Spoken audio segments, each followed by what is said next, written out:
과연 외계에는 생명체가 존재하고 있을까?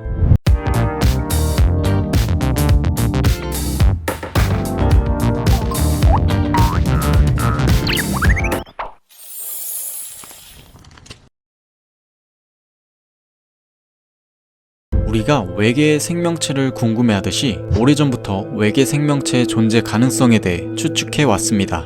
그리스와 로마 같은 고대 문명에서는 다른 행성에 사는 신의 존재를 상상했고, 과거 중국에서는 다른 별에서 온 방문객의 이야기를 하였다고 합니다. 하지만 이러한 믿음들은 주로 신화나 종교적 믿음에 가깝고 과학과는 멀었죠. 시간은 흘러 현대 초기에 더 과학적인 성격을 띠기 시작했습니다. 17에서 18세기에 케플러와 호이겐스 같은 과학자들이 우주를 관찰하고 다른 행성에 생명체가 존재할 수 있다는 가능성에 대해 추측하기 시작한 것이죠. 이 당시까지만 해도 기술적인 부족함이 크다고 할 수 있었습니다. 19세기가 되면서 기술과 천문학의 발전으로 과학자들은 태양계 행성뿐만이 아니라 달에 대해 더 자세히 연구할 수 있었습니다. 외계 생명체가 존재하기 위한 조건에 대해서 생각하게 되었고, 그 조건으로 물의 존재를 크게 생각했죠. 이때 이탈리아 천문학자인 조반니 스키아파렐리가 화성에서 문화를 발견했다고 주장했습니다. 이로 인해 사람들은 화성에 생명체가 존재할 수 있겠다 라고 생각을 했고, 외계 생명체에 대한 대중들의 관심을 불러일으키기에도 충분했습니다.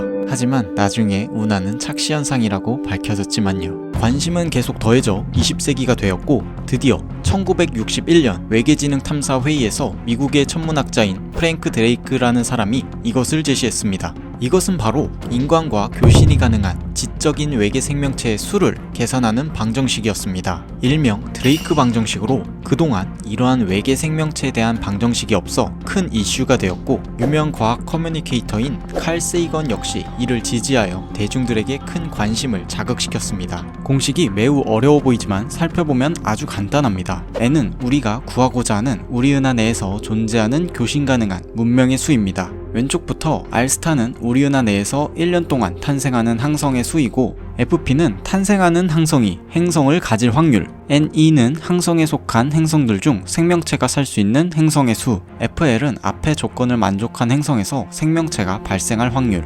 FI는 발생한 생명체가 지적 문명으로 진화할 확률, FC는 발생한 지적 문명이 인류처럼 탐지 가능한 신호를 보낼 수 있을 정도로 발전할 확률. 마지막이 살짝 무서운데요. L은 앞의 조건을 만족한 지적 문명이 존재할 수 있는 시간, 즉 교신을 유지할 수 있는 시간입니다. 인류도 현재는 교신을 하고 있지만 재앙으로 인해 멸망하게 된다면 교신을 할 수 없는 것처럼 외계에도 이러한 조건을 넣어두었습니다. 결과적으로 그들이 예측한 값은 이렇게 나왔고, 이 값들을 넣어 계산해보면 최소 20에서 많게는 5천만이라는 어마어마한 값이 나오게 됩니다. 이 말은 우리 은하에서 우리와 교신할 수 있는 지적 생명체를 가진 문명이 최소 20개는 존재한다는 것입니다. 그런데 드레이크는 생명이 발생할 수 있는 행성이라면 거의 필연적으로 생명이 발생하고 교신도 가능할 수 있다고 보았기 때문에 확률을 너무 높게 잡았다는 비판을 받았습니다. 물론 현대로 올수록 과학기술이 발달하고 연구 데이터가 많아지면서 그 수치들이 확연히 줄어들게 되었습니다. 물론 학자들마다 주장하는 수치가 매우 다양하지만 결론적으로 교신 가능한 지적 문명의 수가 0.08로 확연히 줄어든 것을 볼 수가 있습니다. 우리 은하에서 지적 생명체를 지닌 문명은 지구가 유일하겠다는 생각이 많은 듯 보입니다.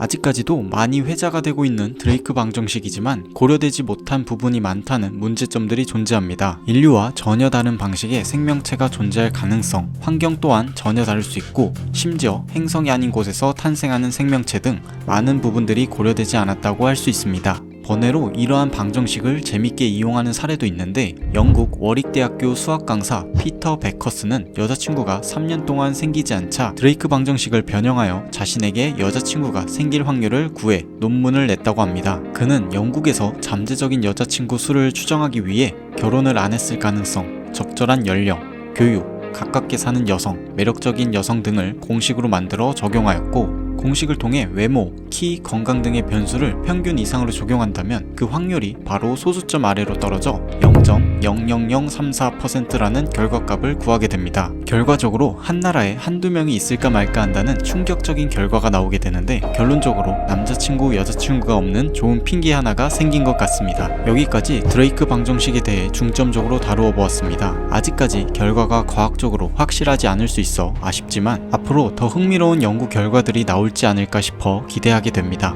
개인적으로 우리 은하 그리고 넓게는 우주 어딘가에는 지적 문명이 존재하지 않을까 생각해보고요. 다음에는 더 흥미로운 주제로 찾아오도록 하겠습니다.